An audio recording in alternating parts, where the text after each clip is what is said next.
Over the past year, I've been going back and forth on how to purchase properly, how to buy things that are environmentally friendly. And I asked you this question: what are you doing when you look for things that are environmentally friendly? And do you just avoid buying new things all the time so that you remain even more environmentally friendly? Less waste if you don't buy it, right?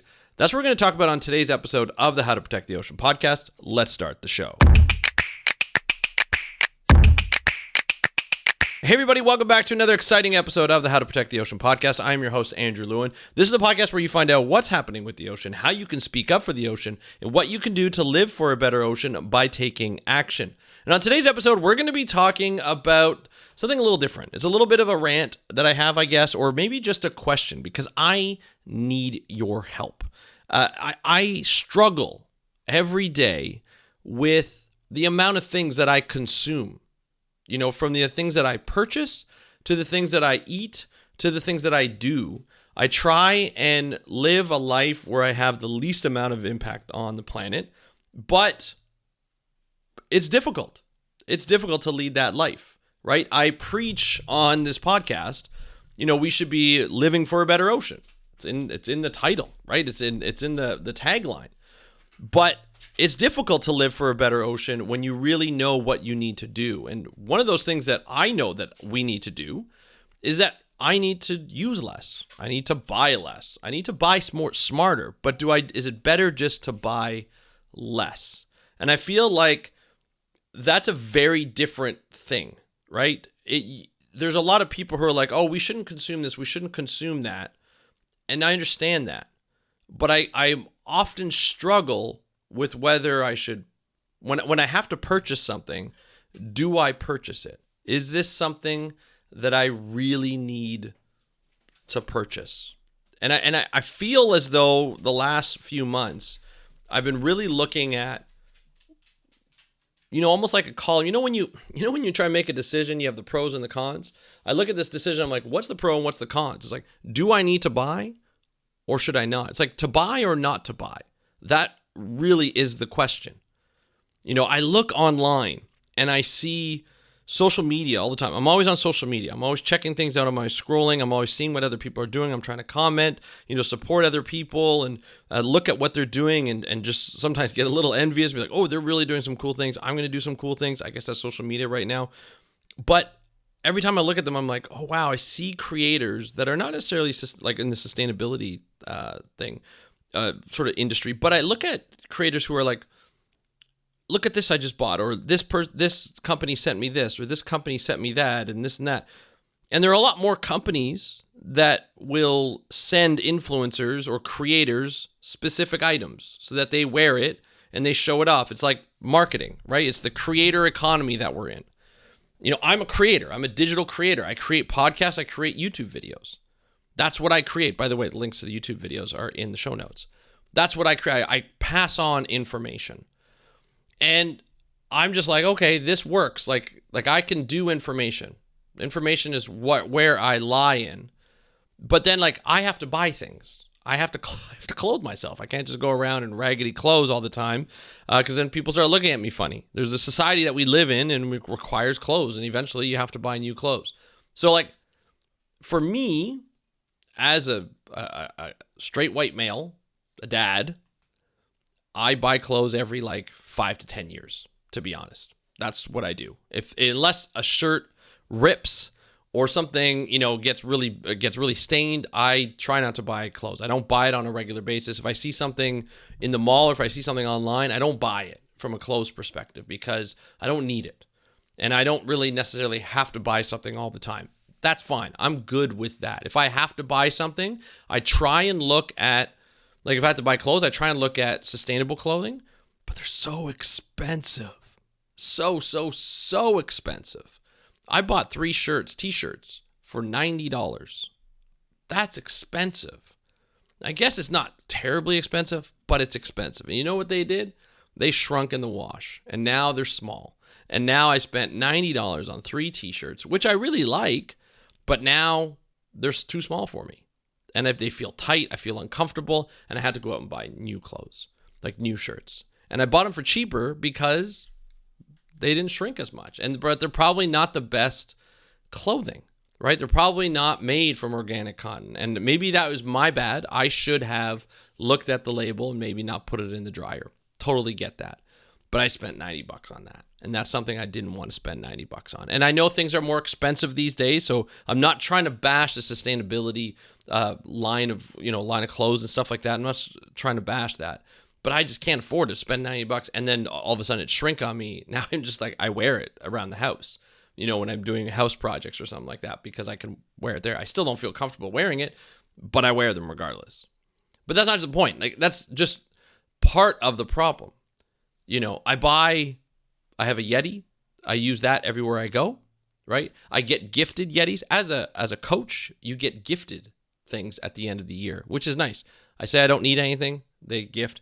The big thing now is they gift Yetis or even Stanley Cups. Not the Stanley Cup for the NHL. I always have to say this as a Canadian, but those Stanley Cups, like the mugs that you get for reusable water, coffee, tea, whatever that you want to put in there. But then I'm getting a lot of them. So now I have like 5 or 6, which is fine. But eventually, you're just like, I just need 1, maybe 2 at the most, right? These things last forever. And I'm trying to be grateful for this, but I usually just end up giving them away to people. But they have my name on it sometimes. But regardless, it's still, one of those things where you kind of feel guilty for having too much of one thing. And I look around and I'm just like, man, we need to buy better things. And I go back and forth, even as a company, as a digital creator, some of the things you fall into, you're like, oh, you want multiple lines of revenue, right? You want to bring in, this is a business for me. I try and bring in money when I can. And I was like, oh, maybe I should sell merch. Well, then I look at it, I'm like, should I sell merch? Should I sell something like a sweater with a label on it? There are like companies out there where you can have sort of drop shipping and they can print by order for better clothes, like more sustainable clothes. But I'm like, do I really need to do that? Should I be telling my audience or asking my audience to spend their hard-earned money on clothes that they may or may not need just to sort of perpetuate my brand? Because everybody's doing it. A lot of people are doing it, but is it just too much at some point? Like, does everybody need to sell clothing or merch of some sort, stickers or anything like that? And I'm not knocking on anybody who does it because they need to make a living. I completely get it. But I always struggle. And I want to know if you're doing the same thing. Are you struggling with like looking around and seeing how wasteful our society is and being like, I need to do better, but it's really, really difficult. It's really difficult to do better when we're in a society full of waste, and that the solutions for being sustainable are not always affordable. It's not easy just to go out and buy all things organic, food related even.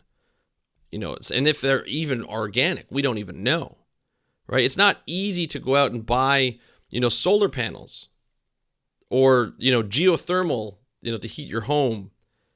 A EV is not cheap. A lot of them are getting cheaper, but it's still not cheap.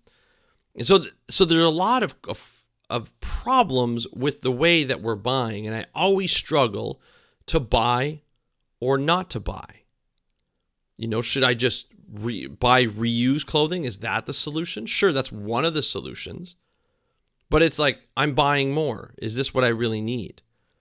We have to, be within the society, so we have to kind of follow society protocols. Some more than others. I tend to follow the society protocols. Look good when you go outside. Don't look all raggedy. It's just me. I'm not saying anybody else. I know style and fashion is completely up to you and completely different for everybody. It's unique to everybody, and that's fine. I don't have a problem with that. I think that's great. But then it's like, what is good for the environment? I always ask people, let's live for a better ocean, but I struggle with it every day. I struggle with the amount of electronic tools I use for podcasting and for, my laptops and my recorders and my microphones and my screens, cameras and lights and everything like that. I struggle with that every day. And I want to know if you struggle too, because sometimes I feel like I'm not doing the right thing. And I get guilty. I feel guilty about it. I feel guilty. I look out at the news and I look outside and I see how warm it is. and I see how bad it can be. I see even as we speak in Canada, there are wildfires. There are spots, apparently, I haven't seen it, but apparently there are spots where snow is on the ground and there's smoke coming from the snow because it's so warm. And there's concern in BC here in Canada, and I'm sure on the West Coast, that there hasn't been enough, precipitation, including snow, over the winter to make sure that things are wet enough so we don't have another devastating wildfire season. But it doesn't look like that's the case. It looks like we're worried about more drought. We're not getting enough water. And I look at how I live, and I look at how we all live, and I'm like, are we doing the right thing? We're just going on as if nothing ever happened, but the world is literally on fire in certain places. Costs are rising, things are getting harder, and it can get really tough. I still have hope. I really do. I have hope that, the people yourselves who listen to these messages, these stories that we've been telling each and every day for 1,573 episodes, to say, hey, we can do this. I fully believe that we can do this. And there are a lot of companies that are coming out and being like, oh, my faith is restored in humanity. But the availability of some of those things right now are not always there. And we're not moving fast enough, and we need to move faster. In the episode that I published yesterday, I know it was a Thursday, and I'm trying something new. I'll talk about it next week. In the episode that I published yesterday, it was all about Arctic animals adapting. And can animals adapt in the Arctic with sea ice melting at record highs, right? And we talked about how even 2023, how devastating it was from a climate change consequence perspective. The droughts, the floods, the wildfires, the intense hurricanes, and so forth, and cyclones. That we looked at setting records. We actually set a record of global increase in fossil fuel usage and coal. Like oil and gas and coal rose globally by 1%. All the talk of reducing fossil fuels, reducing coal usage, investing in renewables and things like that, we're still increasing in global output of fossil fuels and coal. I know it's 1%, but that's globally, so that's a lot. And I don't know what the year before that was, what the year before that was, or even what the decade before that was. And hopefully it's a reduction, and maybe I'm looking at it all different, right? This week, as I look at the episodes that I published, were a little terrifying. 1/5 of migratory species are at risk of going extinct. Arctic animals are having trouble to adapt to their new environment with melting sea ice everywhere. And I apologize for publishing those episodes back to back or very close together. And I'm like, it was a hard one to do. And I look at, this week especially, I look at, how do we solve this? How do I solve this? And the answer is you can't solve it on your own. You can't. I can't. You can't. We can't. We can do this as a collective, but it has to be a large collective. Not only that, it has to be a large collective, but also with government influence, with party influence. So the party that's in charge of the government, of your government, wherever you live, is responsible for the output of climate change. I had somebody reach out to me last week and just being like, I am devastated by what's happening in the world. They were referring to themselves. And they're like, I feel hopeless sometimes. They try and do things on their own individually. They try and, volunteer with organizations. They vote the way they need to vote, but it doesn't always work. And it could be hard. The climate anxiety is a real thing. I know a lot of people joke about it, how, younger and younger generations are looking at the future and looking at what's happening in this world. And there's things are going to change a lot if we don't stop. And that is devastating. And that gives everybody anxiety. And that's a hard thing to look at. But there is hope. We're not in dire situations yet. We can reverse the changes, and we just have to work harder, right? We have to send more messages, build more relationships from a political standpoint, and have more people volunteer. And it's why I do what I do. Because before I started the podcast, I was just talking to people in my circles, however small or big that was. And now I've made a bigger circle just with the podcast, because now I reach people from all over the world, and they've been reaching back. And I really love when I hear from people and they're like, hey, I really like listening to your episode. It's changed the way I look at, ocean conservation. I need that. So if you want, I still need it. If you ever want to reach out and be like, hey, I love the show because of this, please let me know, or, let other people know. A lot of times, we have people who want to listen to conservation and stories about ocean conservation or wildlife conservation, and they get bombarded with information, just being like, oh, this is fake news, this is misinformation, there's no such thing as climate change, and plastic pollution is really not as bad as we think. And we've all been duped by these mass propaganda campaigns from oil and gas and fossil fuels over the last number of decades, and maybe even continues today, that we question everything. And I guess it's good to question everything, but when somebody comes across a podcast, and to be honest, me too, I listen to a lot of entrepreneur podcasts, so I always wonder if these coaches, so-called coaches that are podcasting, are they the real thing? If they're a medical doctor, are they the real thing? What are they going to shout about? What's their message? And even if I build trust with them by listening to them, is this the right thing? And so it helps when the audience who is already listening writes reviews being like, this is a legit podcast. I really like this podcast, and this is how it's changed my life. I would love to see people on Apple and Spotify and wherever you can provide reviews. If you can just provide that review just to help new audience members or potential audience members be like, hey, you know what? Andrew got his act together. He knows what he's doing, and we should, you should listen to this podcast. I would really love that if you ever had the chance to do that. That would be wonderful. That would really help me, and it would help a lot of people sort of get a better understanding of ocean conservation. And of course, if it's not for them, they always have the right to go somewhere else. There are a lot of other ocean conservation podcasts out there, and ocean science and ocean education and storytelling that would really help, and that can come from a different perspective and can really, tug at your heartstrings or tug at your emotional strings and say, hey, you know what? There's different ways to get into ocean conservation, and there's different perspectives. And that's what the beauty of podcasting is, and digital creators, is that they can all come from different perspectives, and everybody can connect with those different perspectives. And so that's how I do it. That's what makes me feel good. I do 3 episodes a week. And this week I did 4 episodes this week. Just because I wanted to see what happens if I did back to back to back, what it would do. Would more people listen? Would people listen to every episode?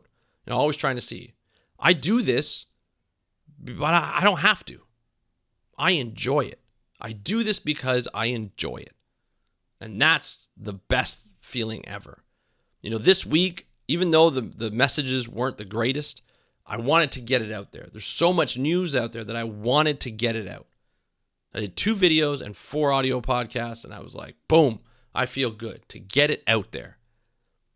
Because even though I've struggled of what to buy, what not to buy, I find other ways to do my thing, to do what I do best in ocean conservation. And that's spread messages, right? Amplify the stories, amplify the voices, right? When I get to have interviews.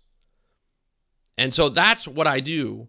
And I urge you to, like, when you get into a mode where you're like to buy or not to buy, or, you get some anxiety around climate change or ocean conservation or the state of the ocean, think about what you can do.